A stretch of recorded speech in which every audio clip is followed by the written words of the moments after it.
आज gravitation start करने वाले थे। और इस ग्रेविटेशन में एक्चुअली जब हम सिलेबस देखें ना, तब क्योंकि आपका इंटायर जो इस एग्ज़ाम का सिलेबस है वो 12 बीएससी एमएससी इन 3 पार्ट्स में डिवाइडेड है। सो जो 11-12 का पार्ट ये आपका ग्रेविटेशन है ना, याद रखना वो बीएससी फर्स्ट ईयर में जो आप लोग का पार्ट पढ़ाया जाता है उसी में भी इंक्लूडेड है, प्लस आपके 11 का भी है। तो फर्स्ट ग्रेड में या आप पीजीटी के किसी एग्ज़ाम में अगर आप देखो तो ये है।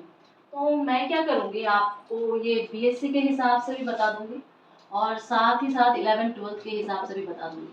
तो जिससे क्या है कि आपको काफ़ी हेल्प मिलेगा। सी your target shouldn't be supposed to to solve one exam question paper, right? आपके पास इतना होना चाहिए क्योंकि फर्स्ट ग्रेड के बाद तो आप टीचर ही बनोगे ना, तो अगर आप ऐसा सीखोगे कि आप दूसरों बच्चों को भी सिखा पाओ, ओके, ऑलवेज माइंड कि आप क्वालिफाई ही करोगे। तो ग्रेविटेशंस में सबसे पहले देखो आपको मैं बताऊंगी एक्सेलरेशन ड्यू टू ग्रेविटी,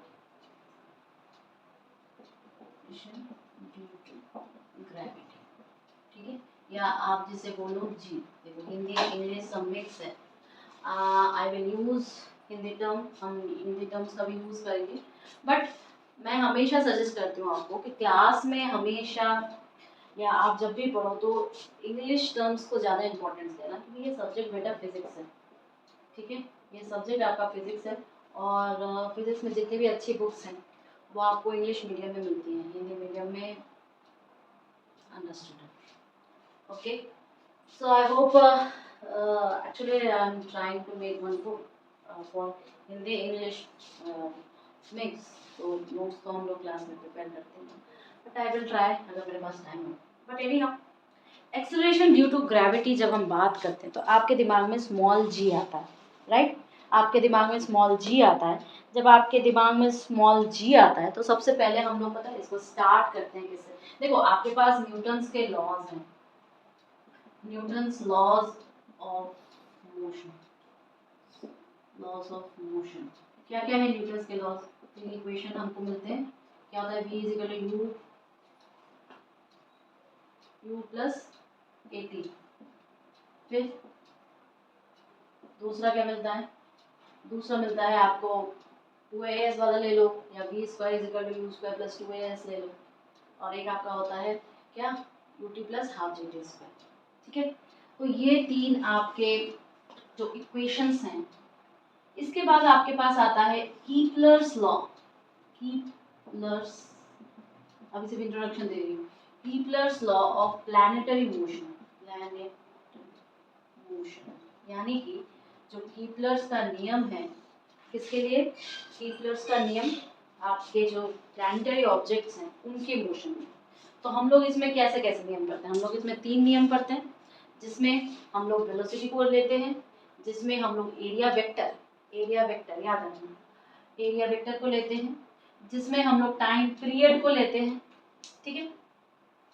ये सारी चीजें हम लोग उसमें कंक्लूड करते हैं, और साथ ही साथ हम बोलते हैं कि ऑर्बिटल मोशन करता है इलिप्टिकल। ऑर्बिटल जो इसका मोशन होता है वो इलिप्स का होता है। किसका होता है? इलिप्स का, ठीक है। अब जब ये इलिप्स का होगा तो इलिप्स का होने के बाद आपको क्या मिलेगा? आपको कुछ इस टाइप की सिचुएशन मिलेगी। जो इलिप्स होता है उसका एक मेजर एक्सिस होता है, एक माइनर एक्सिस होता है, ठीक है। ए और बी करके हम लोग करते हैं। तो इन सब चीज़ों को आपको ध्यान रखना पड़ेगा जब हम लोग कीपलर्स लॉ से स्टार्ट करें। तो ये जो आपका 3 पार्ट में हम देखेंगे कि एक्सेलरेशन ड्यू टू ग्रेविटी, फिर ग्रेविटेशन, और फिर आपका क्वेश्चन आंसर्स, मतलब question answers in the sense what numericals वगैरह, फिर आपके जो स्टेटमेंट्स वाले एक्सप्रेशंस वाले क्वेश्चंस होते हैं, उन सब चीज़ों को हम लोग डिस्कस करें। तो हेडिंग डालिए कीपलर्स लॉ, हेडिंग डालिए आप एक्सेलरेशन ड्यू टू ग्रेविटी, और उसमें पहला पॉइंट आप लिखिए कीपलर्स लॉ ऑफ प्लैनेटरी मोशन। तो कीपलर्स का जो पहला लॉ है वो क्या कहता है? वो ये कहता है कि देखिए, जब हम इलिप्स को ड्रॉ करते हैं तो हमारे पास इलिप्स में क्या आता है? एसेंट्रिसिटी आती है और साथ ही साथ फोकस आते हैं। तो 2 फोकस हमें मिलेंगे, एक ये फोकस मिलेगा, एक ये फोकस मिलेगा, राइट। तो ये क्या कह रहा है? पहला लॉ ये कहता है कि जितने भी प्लैनेट्स हैं वो सारे प्लैनेट्स सन के अराउंड इलिप्टिकल ऑर्बिट में रोटेट करते हैं। कैसे ऑर्बिट में? लिखने की भी जरूरत नहीं है, हम लोग नोट्स प्रोवाइड कर देंगे, लास्ट में देख लेना। हम टाइम देंगे आपको लेकिन समझिए पहले कि जितने भी रोटेशन करते हैं इलिप्टिकल ऑर्बिट में रोटेट करते हैं, साथ ही साथ सन जो होता है ना उनके एक फोकस पे बैठा रहता है। ये जो फोकस है, मान लो इसे हमने फोकस कहा है, तो सन क्या होगा, फोकस पे बैठेगा और प्लैनेट्स जो होंगे वो रिवॉल्व करेंगे। ये क्या है, प्लैनेट, ठीक है। जितने भी ग्रह हैं सूर्य के क्या करते हैं, चारों तरफ रिवॉल्व करते हैं। दूसरा लॉ क्या कहता है भाई, क्या कहता है, सब 11 में पढ़ा हुआ है। देखिए, एक होता है कि आप जब प्लैनेट से इसकी डिस्टेंस को एक वेक्टर के फॉर्म में लेते हो, ठीक है, कहता है कि ये जितना टाइम लिया है और इसके बीच का जो डिस्टेंस है वो एक एरिया क्या स्वैप करेगा। मतलब जब आप इस चीज को यहाँ से लेके मान लो कि मोशन करके यहाँ पर आया प्लैनेट, ठीक है, तो ये जो वेक्टर है वो इतना गया और फिर यहाँ पर बना, ठीक है, ओके। तो ये कह रहा है कि एक बार स्टेटमेंट लिखिए आप, the position vector of the planet from sun sweeps the equal area in equal times, equal area in equal time। ये पोजीशन वेक्टर है, याद रखना, ये क्या है, पोजीशन वेक्टर है। किसकी पोजीशन वेक्टर है, सन से आपके प्लैनेट के। जैसे मान लो कि मैंने आपको ये बताया कुछ इस टाइप, ये आपका एलिप्स है, ठीक है, ये आपका एलिप्स है, सिंपल है, ज़्यादा इस बुक में अगर आपको ज़्यादा भयावह लगे तो आप सीधा देख लो। ये प्लैनेट है, ये सन है, अब ये इससे जुड़ा हुआ है और मान लो ये ट्रैवल करके यहाँ पर आया, इससे जुड़ा, ठीक है, क्लियर, कोई दिक्कत तो नहीं है। अच्छा, ये इसके अलावा रिवॉल्व कर रहा है, मान लो कि प्लैनेट रिवॉल्व करते करते यहाँ पे पहुंचा, यहाँ से मैंने ये डिस्टेंस आर्बिट्रेट किया कुछ भी, तो ये एरिया, लेकिन मैंने आपको बोला है कि ये एरिया A1 है, मान लो ये एरिया A2 है, जितना उसने स्वैप आउट किया। अब मैं ये कहूँगी कि यहाँ से यहाँ पहुँचने जितना टाइम t लगा उसको यहाँ से यहाँ पे पहुँचने में टाइम t लगा, तो अगर दोनों का टाइम t सेम है तो आपके पास जो ये वेलोसिटी होगी, ये जो सॉरी ये जो एरिया होगा वो सेम होगा, ठीक है। तो position vector sweeps out equal area in equal time, ठीक है। ये छोटा सी लाइन है, अब इसको बड़ा चढ़ा के आपको जैसे जितना बड़ा लिखना है आप लिख सकते हो, बट वन थिंग, इसका जो कंक्लूजन है वो ज्यादा इंपॉर्टेंट है। हो सकता है कि स्टेटमेंट्स वाले क्वेश्चंस में इसका कंक्लूजन आए आपके पास। कंक्लूजन क्या है कि जो एरियल वेलोसिटी, क्या है, एरियल वेलोसिटी, ठीक है, ये एरियल वेलोसिटी जो होगी वो क्या हो जाएगी, कांस्टेंट, वो क्या हो जाएगी, कांस्टेंट। मतलब कि जो रेट, वेलोसिटी क्या है, आपकी रेट है ना, डिस्टेंस जो ट्रेवल कर रही है उसका रेट ही होगा,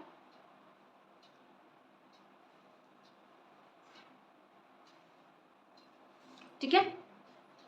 तो ये एरियल वेलोसिटी किसकी है, प्लैनेट घूम रहा है तो प्लैनेट की होगी, तो areal velocity of planet around the sun, around the sun is constant, areal velocity हमेशा कांस्टेंट, ठीक है। ये आपके दो लॉ है। तीसरा लॉ याद करिए, आप लोगों ने कुछ क्यूब टाइप का लॉ पढ़ा था, क्या था, देखो, टाइम पीरियड का अगर हम स्क्वायर कर देंगे तो ये प्रोपोर्शनल हो जाएगा सेमी मेजर एक्सिस जो है ना, सेमी मेजर एक्सिस के क्यूब के, ठीक है, सेमी मेजर एक्सिस के क्यूब के। टाइम पीरियड ये वाला लॉ है, याद रखना, T square is proportional to R cube, और ये आता भी है, कैसे आएगा बताइए, कैसे आएगा, मतलब T square upon R cube is equal to your constant quantity, right.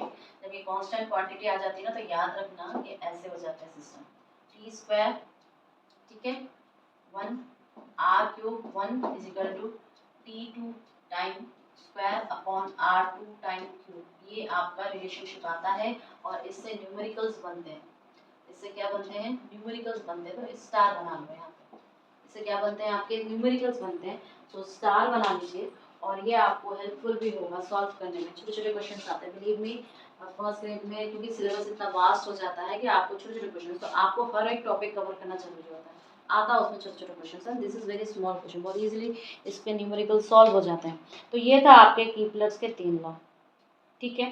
अगर अब मैं बोलूँ कि न्यूटन्स लॉ ऑफ ग्रेविटेशन है क्या, Newton's law of gravitation, heading डालिए Newton's law of gravitation.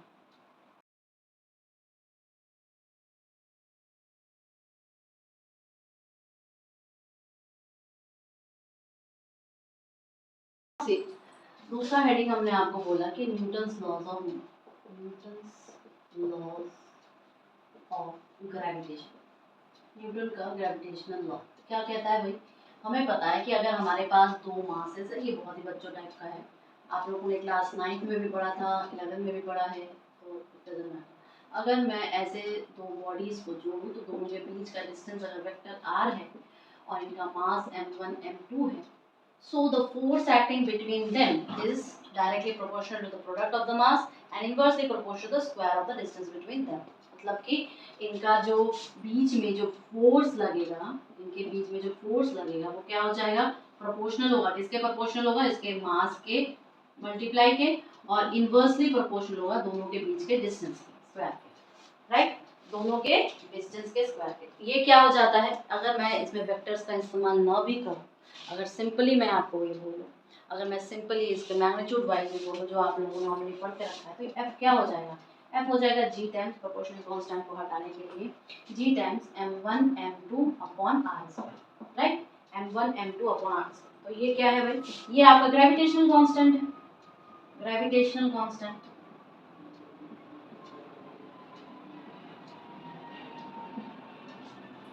Okay, और ग्रेविटेशन याद रखना प्लीज, आप लोग ग्रेविटेशनल कांस्टेंट की जो एसआई यूनिट है उसको जरूर देखना। एसआई यूनिट में इनटू 10⁻11 होता है, याद रखना।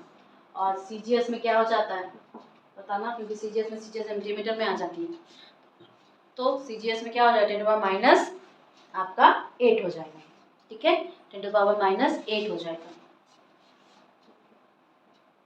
ओके, बाकी ये आपके एसआई यूनिट्स में चलेंगे। इसमें आपका फोर्स डाइन हो जाता है और उसमें आपका फोर्स न्यूटन आ जाता है।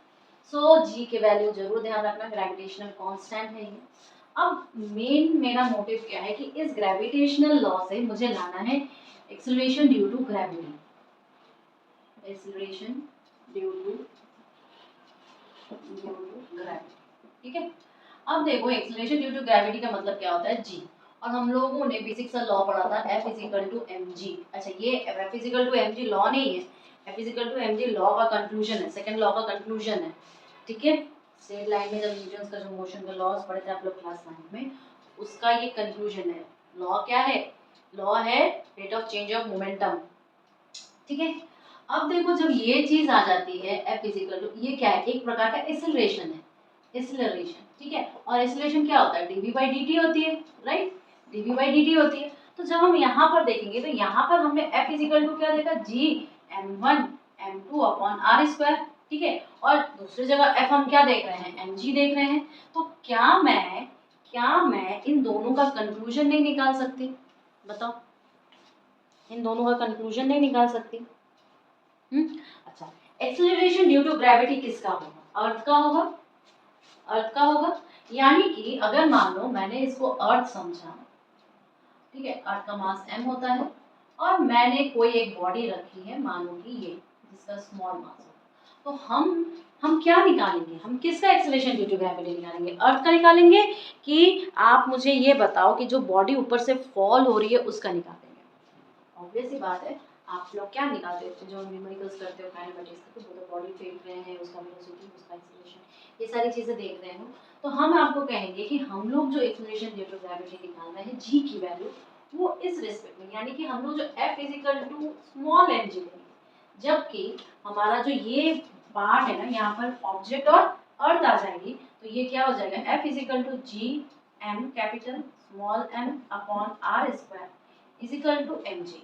तो m आपका कट जाएगा, तो F इज इक्वल टू क्या हो जाएगा बताओ, यहाँ से तो g आ जाएगी, यहाँ से g आ जाएगी, तो F को गोली मारो, g को लो पकड़ो, g is equal to your g capital M upon r square, ये ध्यान रखना है, ठीक है। अब इस पे हम लोग डिफरेंट डिफरेंट कंडीशंस अप्लाई करेंगे कि ये पृथ्वी के भीतर है, मतलब अर्थ के भीतर है, या ये अर्थ के बाहर है, व्हाटएवर, क्योंकि क्वेश्चंस इसी से पे आते हैं। कभी कभी आपके क्वेश्चंस के एक्सप्रेशंस आ जाएंगे, तो या तो कभी आपके डायरेक्ट न्यूमेरिकल में आ सकते हैं, it doesn't big deal, but आपको समझना है कि हम निकाल किसका रहे हैं, और हम कर क्या रहे हैं। जब आपको बैकग्राउंड पता होगा तो it is easily can be solve. ठीक है, इसको नोट करिए और फिर हम लोग लास्ट में इसको ऐड कर देंगे। ठीक है, जब ये एक्सेलरेशन ड्यू टू ग्रेविटी है तो ऑब्वियस सी बात है इक्वेशंस होंगे इसके, equations acceleration due to gravity के, ग्रेविटी के। ठीक है, अब इसको एक्सेलरेशन लिखना, लिख दो, 2 दिन बाद पूछोगे मैम क्या लिखा था। एनीहाउ, अब देखो जितने भी इक्वेशंस थे सब में हमने ए का इस्तेमाल किया था एक्सेलरेशन के लिए, बस वहां पे जी पुट कर दो। जैसे कि v is equal to u plus a t था तो v is equal to u plus g t हो जाएगा। ठीक है, फिर s is equal to u t plus half a t square था तो हाफ जी टी स्क्वायर हो जाएगा।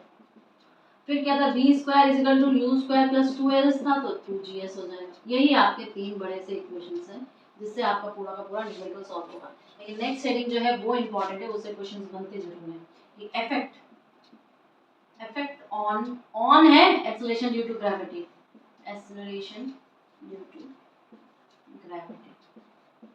अच्छा एक बात बताइए, क्या ये जो g की वैल्यू है, कैपिटल G जो ग्रेविटेशनल कांस्टेंट है, इसकी वैल्यू क्या मटेरियल की भी इफेक्टिव है? नहीं, कहना नहीं। हम लोग अभी तो फिलहाल जो अर्थ के बेहतर लेते हैं, ठीक है, ये मटेरियल इफेक्टिव नहीं है। मीडियम चाहे कुछ भी हो, आप इसको बोल लोगे कि नहीं ये इफेक्टिव नहीं है, कभी अगर एक्सप्रेशंस वाले क्वेश्चंस में आ जाए।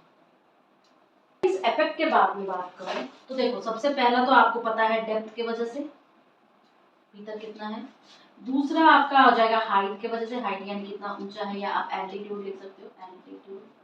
लेकिन ध्यान रखना है कि आपका ये तीसरा नंबर वाला भी इम्पोर्टेंट है। वो क्या कहता है कि अर्थ का रोटेशनल मोशन बहुत डिपेंड करता है, shape of earth and fifth one you will write rotational motion, rotational motion of earth. और ये रोटेशनल मोशन हम लोग ऑलरेडी पढ़ चुके हैं, तो आप देख सकते हो पीछे की वीडियोस और इवन क्लास नोट्स देखो, उसमें भी आपको मिल जाएगा। तो ये जो 4 चीज़ें हैं ना, ये 4 चीज़ें आपके एक्सेलरेशन ड्यू टू ग्रेविटी को बहुत अफेक्ट करती है। हम लोग इसको प्रूव भी करेंगे, डोंट वरी, क्योंकि बैकग्राउंड जानना मैं हमेशा कहती हूँ बहुत ज़रूरी है। इन टाइप के न्यूमेरिकल्स के लिए तो आपको बैकग्राउंड जाना ज़रूरी है ही, बिकॉज एक्सप्रेशंस भी आ सकते हैं, न्यूमेरिकल्स भी आ सकते हैं। सो हेडिंग डालिए, फर्स्ट इफेक्ट हम लोग देंगे, effect on acceleration due to gravity due to depth.